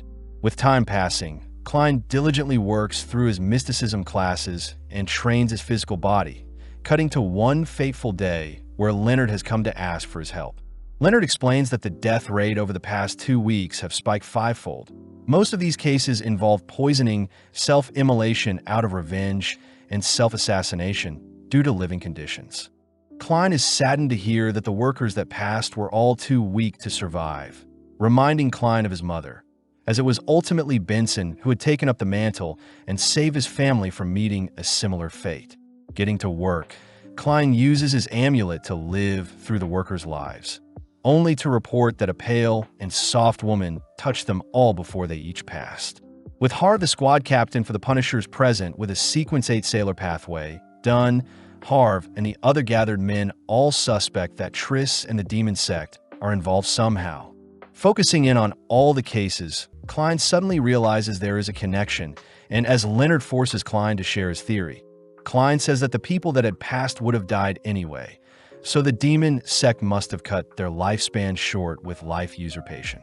Leonard suspects that the Demon Sect's objective is to summon an evil god or devil, something that would explain why there is suddenly an influx of deaths in Tianjin. And seeing as the gathered men all agree with Leonard and Klein's theory, Leonard boldly points out how genius they are. Klein asks if Leonard has had any strange encounters recently, but Leonard refuses to reveal anything, simply warning Klein they'll remain colleagues as long as Klein is loyal to the Nighthawks. with the gathered men realizing that an altar must be the root of their troubles. Klein is tasked with searching for said altar, and with a rough sketch of the location, the men begin their search through town. Klein reports that there is some interference obstructing his tracking, but the men suspect that the locations with high death counts like the Southern Industrial Area and the Westboro will be their best bet. Within a few moments, Klein and the men lock onto their desired location, and with Dunn pulling the culprit into a dream, Leonard and the others are tasked with infiltration. Following the lady culprit, she is interrupted whilst applying her makeup, swiftly donning her hood only to activate a ritual that enshrouds her body. As Fry enters into the lady's yard, we see several strange figures chasing after him, and as Fry locks onto the figures chasing him, the lady manages to puncture him from behind. Sadly, the lady is completely deceived as Fry's body evaporates, allowing Leonard to make his appearance as he begins knocking the lady around. Before the lady can be consumed by Dunn's nightmare, she slits her own hand to escape the dream. In the real world, the lady leaps to evade Fry's gunfire, and as Dunn rushes in to help with her capture, Klein is left to wonder if the Sequence 8 Leonard and the Sequence 9 Fry will be enough to subdue the Sequence 7 lady. As the lady leaps around her mansion rooftop, Leonard manages to land a direct shot onto the lady, but she unveils a substitution spell that sends shards of glass towards Leonard and Fry. Luckily, Dunn cancels out the spell, but this buys the lady enough time to re-enter into her home, only to head towards an altar in the center of her home. Praying to the shrine, the lady asks to borrow power from the demoness, and within a few seconds, a massive surge of power can be felt from inside the home. Dunn orders Leonard and Fry to circle the house, but as the lady finishes her ritual, strange shadow monsters can be seen spilling out from the house. As the shadows attack Leonard and Fry, we see Fry caught off guard and frozen by the shadows, but luckily his heartbeats ward off the attacking creatures. Dunn is seen entering the house through a window, suddenly attacked and blinded by a curtain, but when Dunn frees himself from his binds, he manages to land a shot on the floating curtains. Strangely, the shot hits something that produces blood, but off in the distance Dunn spots the lady holding the demoness statue. As the demoness statue sends out strands of hairs to consume Dunn, Dunn acts quickly to activate his sleepless skill, blowing away the attacking hair. With Dunn severely weakened, the lady flees the scene only to distract Leonard with some of the attacking hair, successfully puncturing Leonard with a flower bud. When Leonard gives chase to the lady, they both end up meeting near a bridge, only for the lady to unveil her curse as a witch. Leonard begins to panic, seeing as a shadow is acting strange, and upon seeing the flower from earlier had infected him with black magic, Leonard rushes to retrieve one of his fingernails and some hair, dipping the nail in his scar only to toss it aside. As the lady activates her curse, we see Leonard's fingernail suddenly be consumed in dark flames, giving the lady the chance to flee as she leaps off the bridge and disappears into the night. Back at the house, Klein manages to reconstruct the mirror the lady was using, and upon peering into the mirror, Klein realizes the lady is the same girl he bumped into when searching for Triss. Dunn reports that the altar downstairs is what is used to curse the survivors of the Alfalfa, and with all the clues put together, the gang conclude that the lady they just fought was Triss himself. Dunn realizes that Triss had turned himself into a woman, and this would imply that most of the top-ranking Demon Sect members would have originally been men, but converted in order to ascend further down their pathway. Having escaped successfully, Triss is seen boarding a train, all whilst catching the attention of the onlookers, revealed to have castrated himself in order to complete his promotion into a Sequence 7, which with the new name of Trissy. On August 18th, Elizabeth had told Klein about her nightmares ever since returning from Le Monde, and in her dreams was a Wraith Knight and an abandoned castle. Informing Dunn and Fry about such a nightmare, we see the gang head over to Le Monde Castle with the mutated sun's sacred emblem, an item that can disperse wraiths, but it also harms Beyonders if the emblem is active for too long. As our trio head inside the castle with their weapons drawn, we see Klein use his spirit vision to locate a strange apparition appearing from the shadows. prompting Dunn to attempt to disperse the dark cloud attacking them. Spotting a terrifying sword appear from the shadows, our gang leaps to evade the falling blade, and as the blade flies across the room, it returns to the Wraith Knight's side. As the knight rushes our trio, we see Klein make use of 2 Requiem charms to bind the knight in place. But when the knight is struck by 2 explosions, it chooses to disperse its shadow body into hundreds of bugs that swarm the gang. Being overwhelmed, Fire rushes to locate the knight's weakness, all whilst the knight manages to blow Dunn aside with a sneak attack. Spotting the emblem fall from Dunn, the knight chooses to kick it away, only to continue slashing at Dunn. Fire cries that the knight's right hand is its weakness, but when Dunn fires a bullet at the being, it easily slices the projectile before it. When Klein takes the chance to retrieve the emblem, the knight manages to intercept and slam Klein with a powerful elbow, but strangely Klein doesn't feel any pain. Revealed to have been Dunn reveals that he has pulled everyone into his nightmare, and with 1 minute elapsing, Dunn shows off that the emblem never left his possession. In the blink of an eye, a bright light begins to evaporate the Wraith Knight, leaving only a glove left behind. As Dunn and Fire discuss how old the Wraith Knight must have been, we see Klein guided by some specks of light toward some rubble, only to uncover an old, dusty painting. Dunn recognizes the man in the painting to be someone from the 4th epoch, meaning the painting is at least 1,000 years old, and the man seems to be Baronet of Lamud, the first owner of the Lamud Castle, and someone who mysteriously disappeared. Klein is a little freaked out seeing as Lamud somewhat resembles Professor Isaac, and seeing as they'll need to eradicate any remaining wraiths in the castle. The boys agree to stand guard and rotate every 2 hours, with Klein starting the first session. With the other boys heading outside to rest, Klein is given the emblem to keep him safe, wondering how such a sacred emblem was created, especially since it hails from the sun pathway. Wondering if his gray fog can tell him more about the emblem, Klein runs off to perform his luck enhancement ritual, ultimately appearing in his domain with the emblem. When Klein performs another ritual to tap into the sacred emblem, he sees that the Church of the Eternal Blazing Sun owns the sun pathway, and it seems a single drop of golden liquid is strong enough to give the emblem its power. Intrigued, Klein tries inspecting the golden liquid himself, but with a single touch the sheer power from the droplet sends him into a frenzy as the hot, blistering sun begins to consume his domain and burn him alive. Crying out in pain, Klein is luckily rescued by his gray fog as it manages to quench the flames, searing hunger, making Klein wonder if he had accidentally glanced at a deity. Out of nowhere, Klein's burn marks begin to heal, and even more strangely, Klein's brain is suddenly overloaded with information regarding how to create the sun charm. Klein sees that he must never gaze at gods, only to learn that the sequence 4 for the sun pathway is unshadowed, confirming to Klein that the golden liquid must have been the blood of a god. Klein wonders how he can use such information to his advantage, a little annoyed that his domain has been destroyed due to his recklessness, but nonetheless he chooses to return to the real world for now. Klein is relieved nothing happened whilst he was gone, wondering what the Angel of Pure White was referencing during his ritual, but regardless he successfully wraps things up at the castle. As Klein is dropped off, Dunn and Fire head to return the emblem, but Klein notices that a letter has appeared in their mailbox. Heading to Koei University, Klein is excited as Isaac has finally written back to him about his findings into Hornaces, but Klein begins to get suspicious if Isaac is someone he can trust. With the skies getting cloudy, Klein heads into Isaac's office, only to see that it is empty.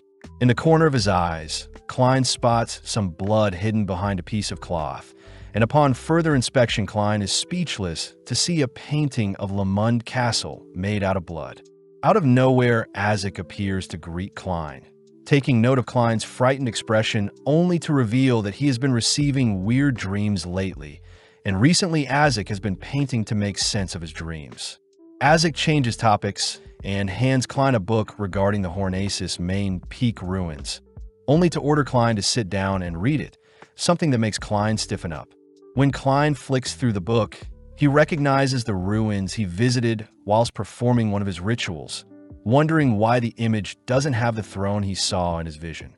Apparently, the Hornacis mountain ranges span Lone and Intis, and shows that an ancient civilization existed long ago, reminding Klein that the Evernight nation was mentioned in the Antigonus notebook.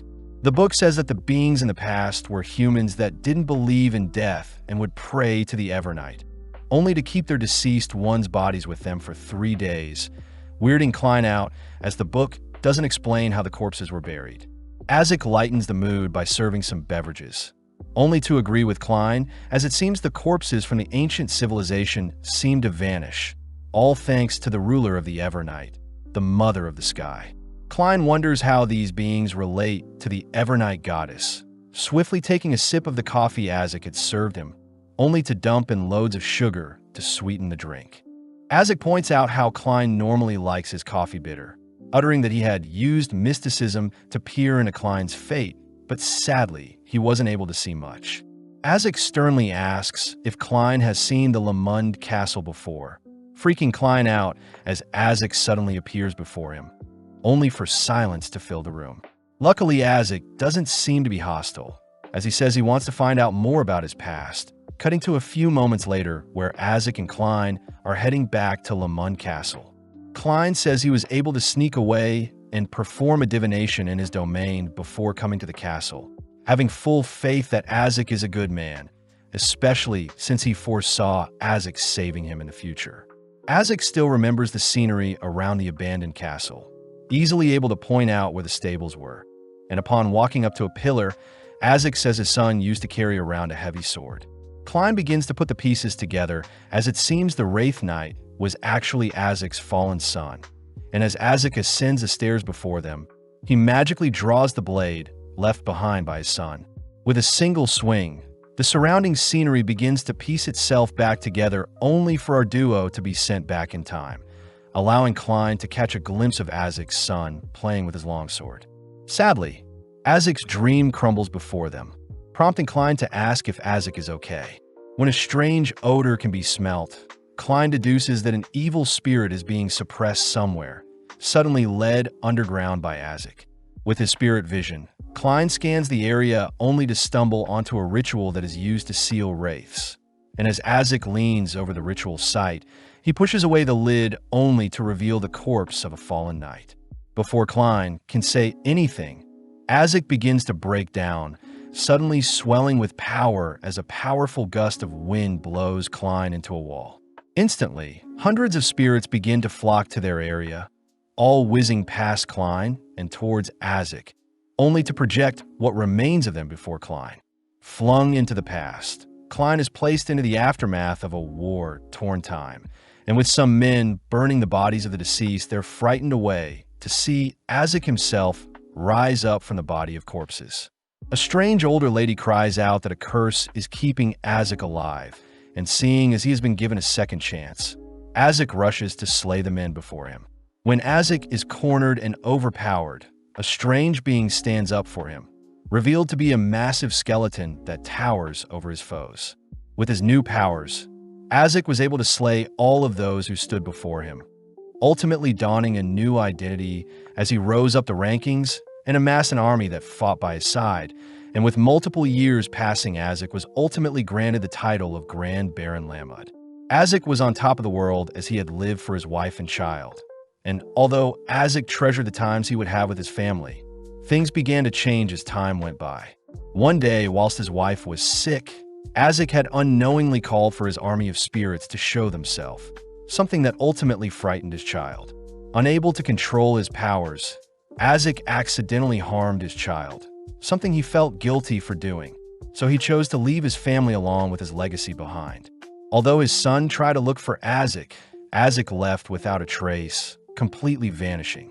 In the present, Azik is revealed to be a Beyonder using the corpse collector pathway, and luckily Klein is able to snap Azik from his fit of rage. Azik shows Klein that his son's corpse was damaged, as it seems his head was stolen, explaining why the Wraith Knight appeared out of nowhere, something Azik suspects was done a few months ago.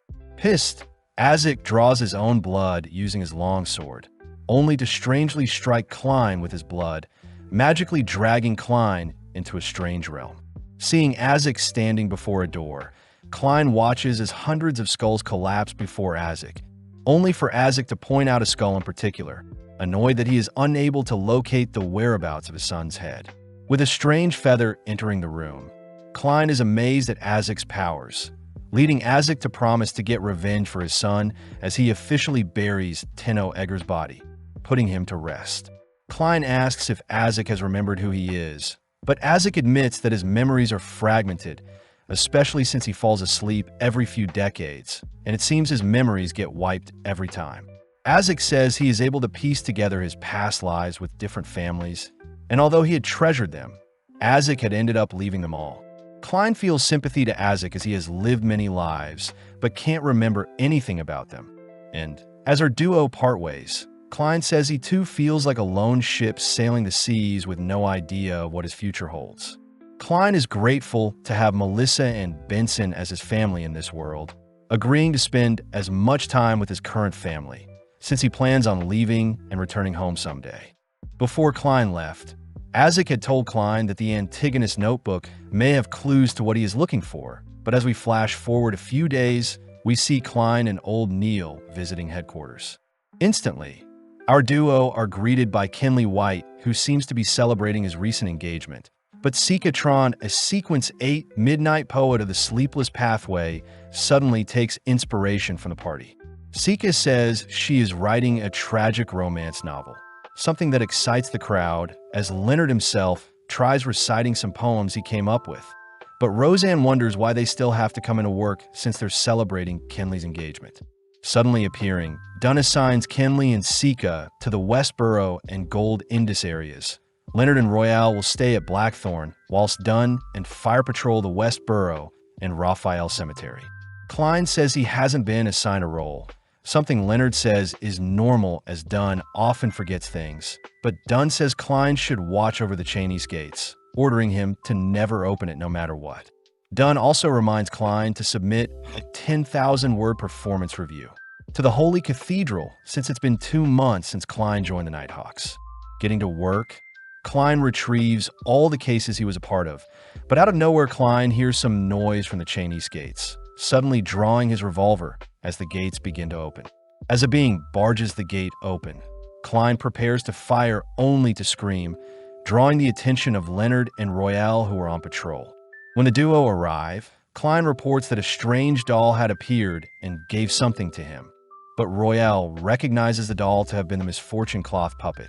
As our duo leap away from Klein, they reveal that in the past people have gone missing due to strange incidents with the Cheney's gates. And with another being appearing before everyone, Leonard and Royale quickly draw their revolvers. Luckily, it is just old Neil checking on Klein, uttering that he has stomach issues only to rush off to the bathroom, but Leonard reassures Klein that he is fine. Leonard mentions how strange it is for the doll to take interest in Klein, who is watching over the gate, deducing that the Antigonus notebook that has been sealed behind the gates is causing the doll to act up. At home, we see Klein attend his meeting with Audrey and Alger, only to peep in on some of the papers Audrey and Alger had collected from Roselle's diary. Klein learns that Mr. Zeradol is a descendant of the Zeradol family in the 4th epoch, and was also the leader of the Secret Order, and it seemed the Order members were fixated on stealing relics from the Antigonus family and had access to the Seer Pathway. Klein is grateful the pair was able to give him information on the Emperor's diary, offering to answer any concerns they have, only for Audrey to ask when her potion will fully digest. Having just read the information from the diary, Klein says it normally takes 1 to 6 months depending on the person, intriguing Alger as he reveals that a Sequence 8 listener from the Aurora Order is seeking the holy residence of the true creator. Alger adds that many believe that the true creator never died and had left behind its core, and it seems the Hangman card was modeled after the true creator when Emperor Roselle created the card. Klein utters that the true creator feels like a fallen creator, something that prompts Alger to ask if Klein would like anything else as payment, leading Klein to ask for more pieces of the Emperor's diary or anything on the Antigonus family. Alger says he heard the Antigonus family possess a terrifying pathway, something that can be traced back to the 3rd epoch known as the Cataclysm epoch. Apparently during the 4th epoch of the gods, the Antigonus, the Amon, and the Abraham families all supported the Blood Emperor in creating the Tudor Empire, but strangely the Evernight goddess eradicated the families and gave way to a new epic. With Klein ending the meeting, he wonders what pathway and relics the Antigonus family is hiding, plus it seems the Secret Order may have more information on the Seer pathway. Sorting out his thoughts, Klein revisits the first case where Bieber absorbed the notebook and the doll tracked him. Next was Vincent forcing Selena to perform dark divination through a mirror, but even still Klein can't find any clues linking them.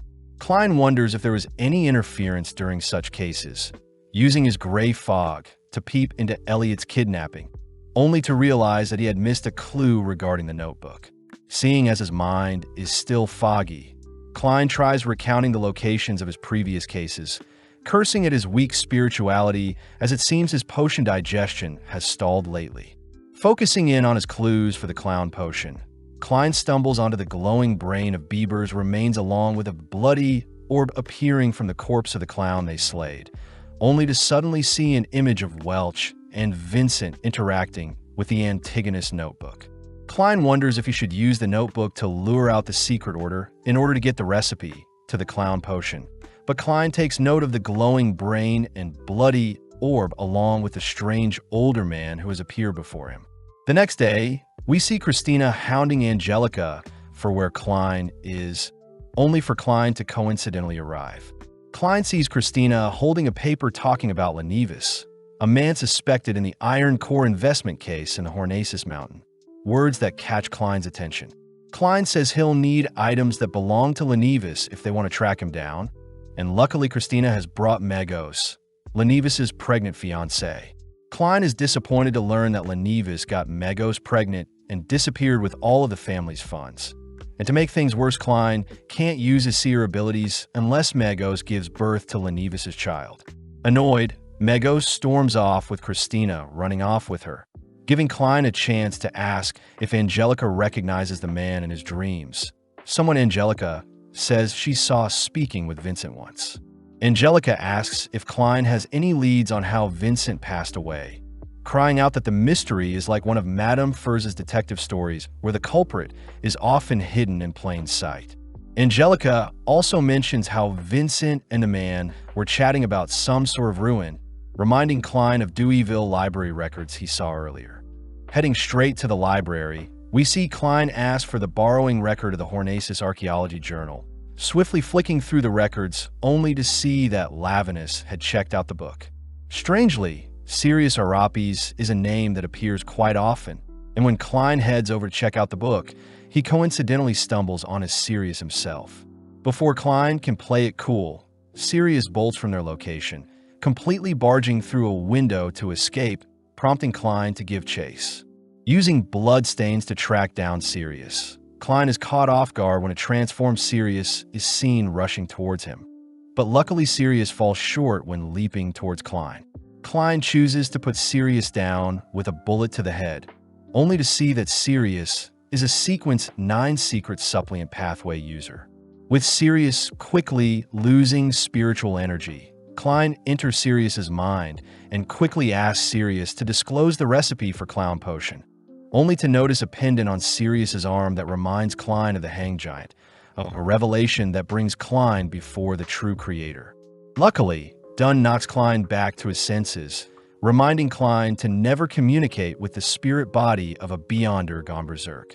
When Leonard appears, he points out how odd it is for Klein to be involved in so many Beyonder incidents. And with Sirius officially passing away, the gang stumble onto a letter addressed to Mr. Z from the Aurora Order. Klein hears that all 22 Aurora Order members are represented by letters, and as Leonard reads the letters, Sirius says he knows the recipes for the Seer, Apprentice, and Clown Potion. Klein says he was only able to extract the Clown recipe, something that will need to be appraised by the Holy Cathedral. Plus, it seems like the Antigonus family has left behind some secret treasure on the main peak of the Hornacis mountain range, within the nation of the Evernight ruins. To end the letter, Sirius mentions preparations about Doomsday, as he had planned to sacrifice everyone in Tingen to their master. Heading back in his realm, Klein says the horrific pathway the Antigonus family was hiding must be the Seer pathway, and this would explain why Hornaces keeps appearing, but Klein wonders what Phlegria is referring to. Closing his eyes, Klein recounts all the information he has, only to think about if the seer pathway has any clues for him. Just then, Klein asks what the real reason for the previous Klein shooting himself was, choosing to investigate further with his mist, but it seems his spirituality is still too weak. Suddenly, Klein feels his potion digesting, a phenomenon that allows Klein to break free from his limits. Trying out his powers, Klein endlessly zips around Tingen City and immerses himself in the scenery without being detected. And when Klein stops before a massive building, strange pulses send him back into his domain, noting the red smokestacks to be where his next big clue is. Flashing back 1 month, we follow Lavinus, the Sequence 8 swindler for the Marauder pathway, placing Tenno's skull beside a lady with a familiar-looking pendant, only to leave the scene. With Hood Eugen, a Sequence 7 psychiatrist with the Spectator pathway along with 3 other devout followers, all giving up their lives, they successfully awaken a being using the lady's body. At night, Klein receives a nightmare of the note the doll had given him, quickly waking up as he wonders what the symbol he was shown could mean.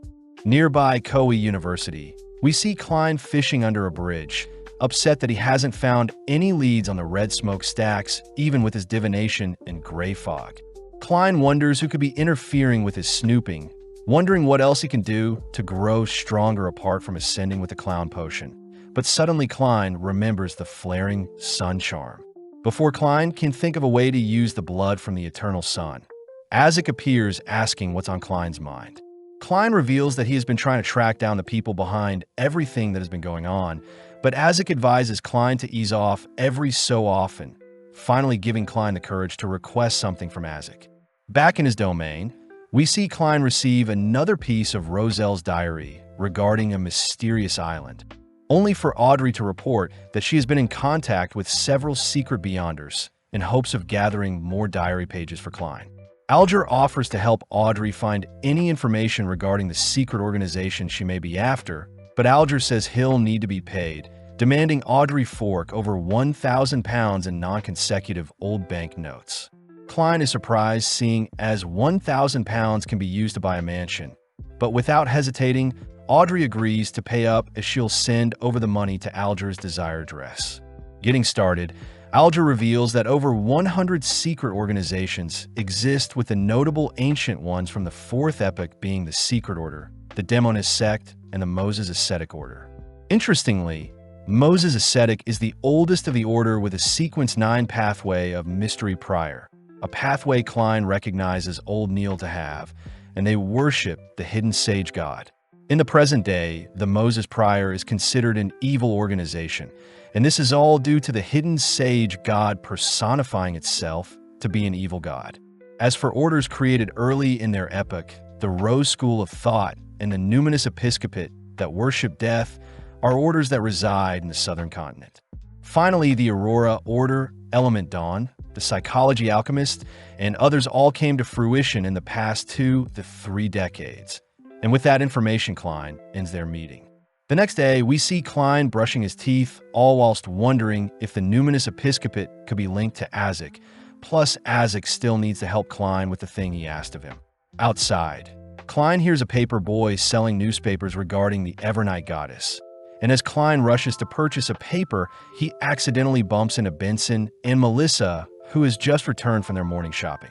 Melissa is surprised to see Klein has a revolver on him, but Klein utters that he is working as a consultant, so such a weapon is necessary, cutting to a few minutes later where Klein is seen skimming the newspaper he bought.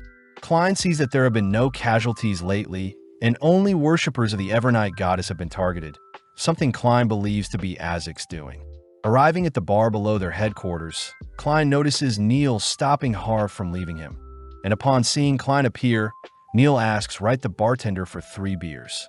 With Harv forced to pick up the tab, we see the boys toasting and chugging down the beverage, only for Harv to begin complaining about the hauntings that have been targeting the Evernight worshippers, a serious issue for Harv and his mandated punishers, seeing as the docks are his territory.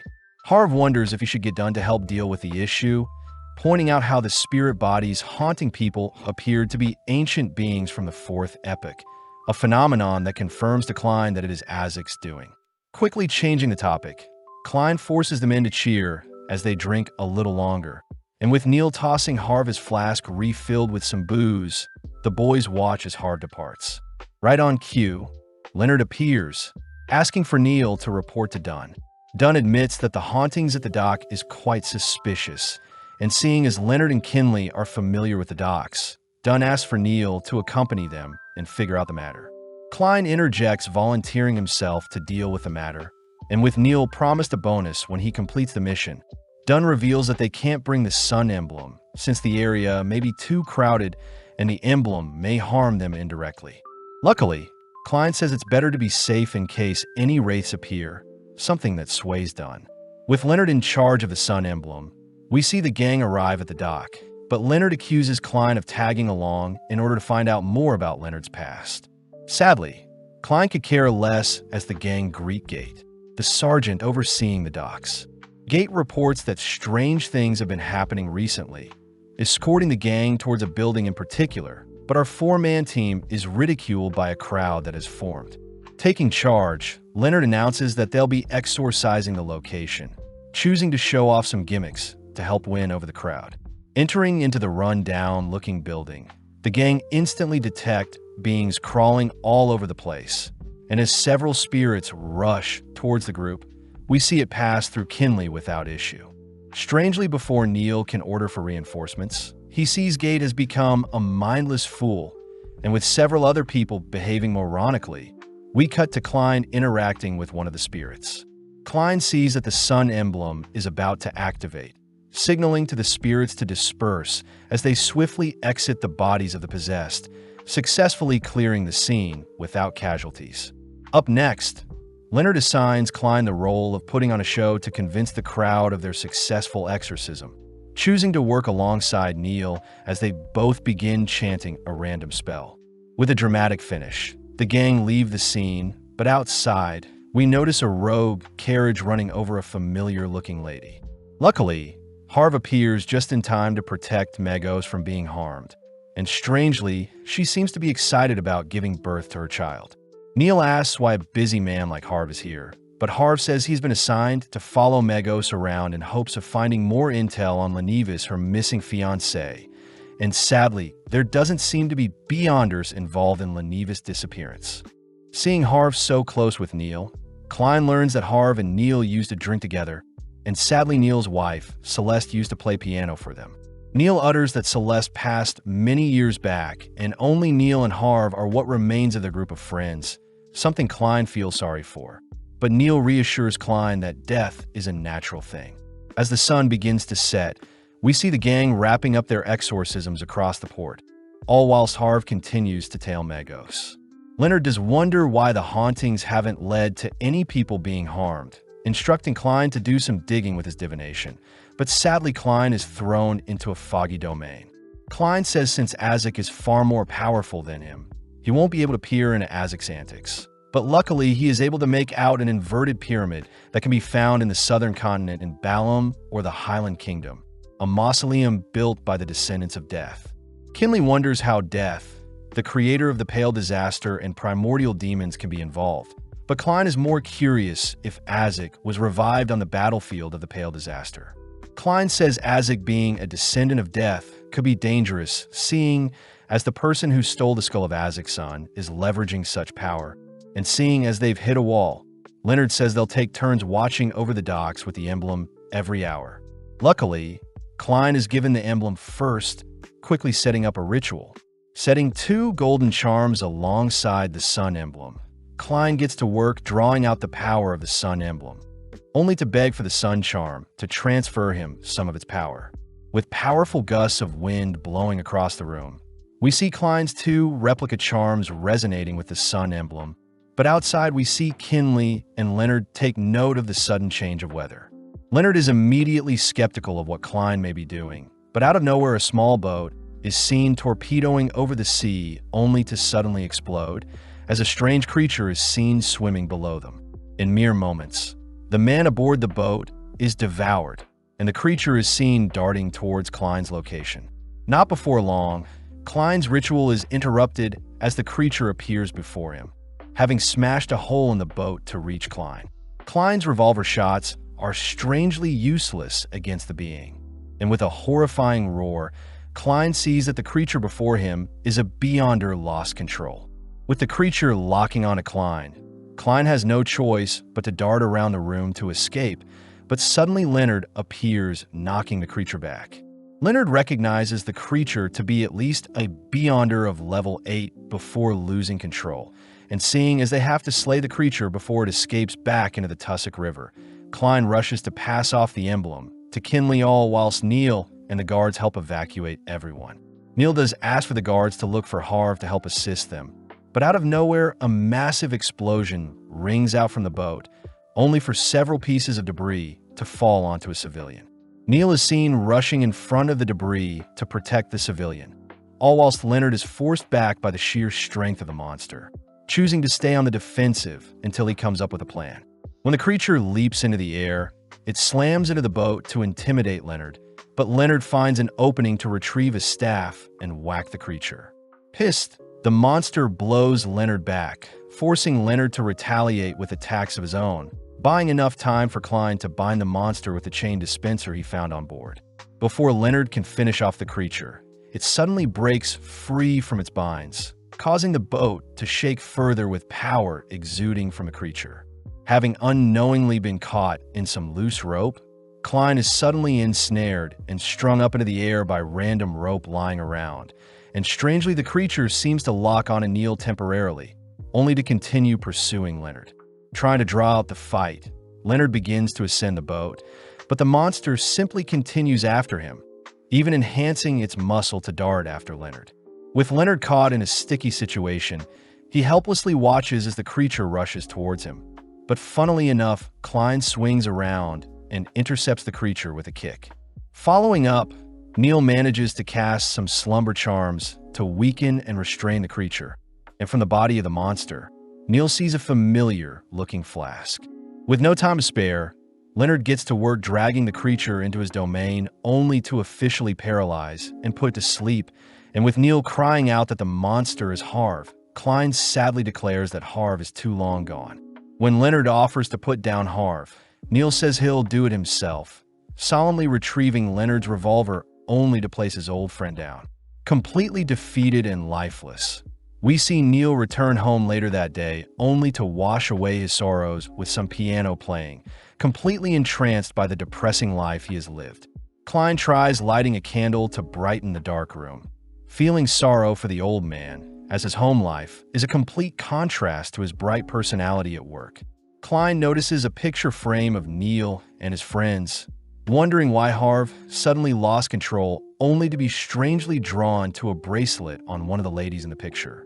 Suddenly, old Neil begins playing the piano more sporadically, triggering a realization in Klein as he sees everyone in the picture is also wielding a strange-looking item. With Neil wrapping up his performance, Klein returns home only to announce that he had completed creating 2 flaring sun charms. But Klein fears that such charms won't stop him from losing control, beginning to freak out seeing as most Nighthawks pass from losing control. Stealing his resolve, Klein declares he must become more powerful to prevent himself from losing control, and seeing as it is important for Dunn and the Nighthawks to learn about the importance of taking action and the digestion of potions, Klein declares he'll tell the others about what he learned, plus he'll advance to the clown stage immediately. Working throughout the night, Klein writes down what he learned from Roselle's diary and plans on giving it to Dunn tomorrow, but suddenly Klein detects something approaching. Quickly putting away the note, Klein watches as a spirit enters into his nearby lamp, prompting Klein to draw his revolver, but luckily it's just Daly visiting him in her spirit form. Daly says she has to use her spirit form so she can speak with Klein in secret, and with Klein putting up a spirit veil to prevent any other interruptions, Daly says she heard Klein wants to advance further along his pathway. Apparently, Dunn doubts Klein is ready, but Daly says she knows Klein was able to digest his potion fast due to the acting method. When Klein tries playing dumb, Daly threatens to accuse Klein of being an evil heretic, and when Klein admits to using the same tactic as Daly uses to process her potion, Daly says it's impressive Klein digests his potion in only 2 months compared to her 2 years. Klein deduces that the higher-ups are aware of the acting method, hearing that in the revelation of the Evernight, the method was disclosed, but it's strange how many of the lower-ranking Nighthawks are kept in the dark. Daly says she had to swear to never reveal the acting method, not even to Dunn, but Daly wants Klein to tell Dunn seeing as he hasn't been visited by the church yet. Daly suspects that a representative is on their way to visit Klein as they speak. And as we cut to the next day, we follow Klein reporting to the others that he had successfully digested his potion. Neil is surprised by such a feat, and as Klein begins divulging the tactics he used to digest his potion in only 2 months, we see a mysterious person entering the building with a briefcase. As Klein braces everyone for what he is about to say, the gang are suddenly interrupted by Roseanne, who informs everyone a certain man is visiting. Immediately, Klein is tied to a chair, all whilst the goddess's sword, Reverend Crestet Sesamir, a Sequence 5 spirit warlock of the Sleepless Pathway, begins his interrogation. Crestet is known as one of the 3 Red Glove users, a legendary squad acknowledged by the goddess's sword, making Crestet equal to a Sequence 4 demigod. As Crestet consumes Klein in his domain, he demands to know how Klein stumbled upon such information to digest his potion and why he tried leaking the information to his allies. Holding back his anguish, Klein begins answering the questions calmly and honestly. When Crestet asks if Klein is hiding anything, Klein lets out a scream, and within a few minutes, Crestet announces that Klein had passed his assessment swimmingly. Crestet says Klein is free to advance to Sequence 8, apologizing for the binds as he feared Klein would take his own life. And seeing as everyone is here, Crestet reveals a majestical-looking blade. Back in his domain, Crestet asks everyone to vow to never leak information on the acting method to anyone, all simultaneously giving their life and swearing complete loyalty to the goddess. Just like that, Klein gets to work brewing his clown potion, using similar ingredients as his previous one, only to top things off with the horn of a Hornaceous gray mountain goat. With a powerful burst of colors signaling the completion of the potion, Crestet watches as Klein gulps down the potion, but strangely Klein hears the words Hornaceous and Flegrio once more. Luckily, everything goes well, and Crestet congratulates Klein on his successful advancement. But before he departs, Crestet warns Klein to use his powers wisely and be cautious around other high-ranking seers in fear that they are evil. Walking around, Klein excitedly observes his body is much lighter than before, and upon seeing Roseanne tripping with some papers in hand, Klein easily catches Roseanne and gets to work retrieving the loose papers. As done, Neil and Kinley appear to check on Klein.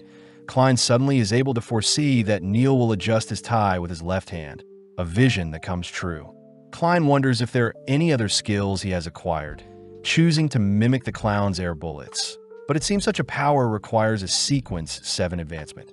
Taking out a piece of paper, Klein blitzes the paper into a nearby wall, a skill that makes Klein want to carry tarot card around a toss. Kinley says he'll work hard to catch up to Klein, but suddenly Neil begins coughing profusely. Strange seeing as Klein's spirit vision shows nothing is wrong with Neil's physical health. Weirdly, Klein sees a silhouette looming behind Neil, only for Neil to regret his life's decisions as he wasn't able to achieve as much as Klein has in 2 months. Neil suggests that they throw a party to celebrate Klein's advancement, offering up the restaurant near his home, and it seems everyone will be able to attend except for Sika, who needs to guard the Cheney's gates. Later that evening, we see the gang gathering at Neil's home, and as Klein heads to get Neil, we see the doors suddenly shut in Klein's face. Klein tries calling out to Neil, reminding Neil that they have dinner plans, but weirdly Neil cries that he can't come out right now. Immediately, Dunn orders Leonard, Kinley, and Dyer to head off somewhere, only for Dunn himself to speak with Neil. Dunn calmly says they can reschedule if Neil is feeling ill, asking if they can quickly check on Neil, but Neil suddenly cries that he can't trust them, all whilst a strange bloody ooze seeps out from his home. Remaining calm, Dunn says Neil can trust him, words that convince Neil to open his home to the gang, but at the same time we see Leonard, Fire, and Kinley praying they'll make it to their destination in time. Upon entering Neil's home, The gang are disgusted and horrified by the bloodied mess that has covered Neil's home. But once again, Dunn patiently asks for Neil to show him what he looks like. Neil cries that he has endured and suppressed what he truly is all this time. And as Klein foresees a tide of blood rushing towards them, Dunn signals for the gang to enter deeper into Neil's home. When Klein heads up the stairs, he is met with a wall of flesh, only to hear Neil begging the gang to leave. Sadly, Dunn follows after Klein, reminding Neil that they've known each other for 15 years.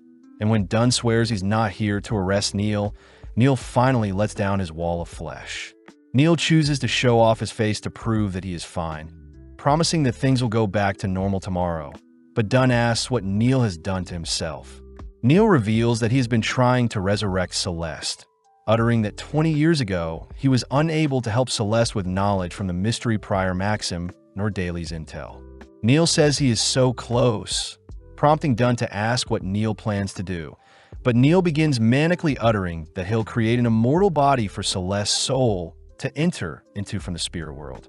Keeping Neil interested, Dunn praises Neil's plan, all whilst signaling for Klein to leave the scene.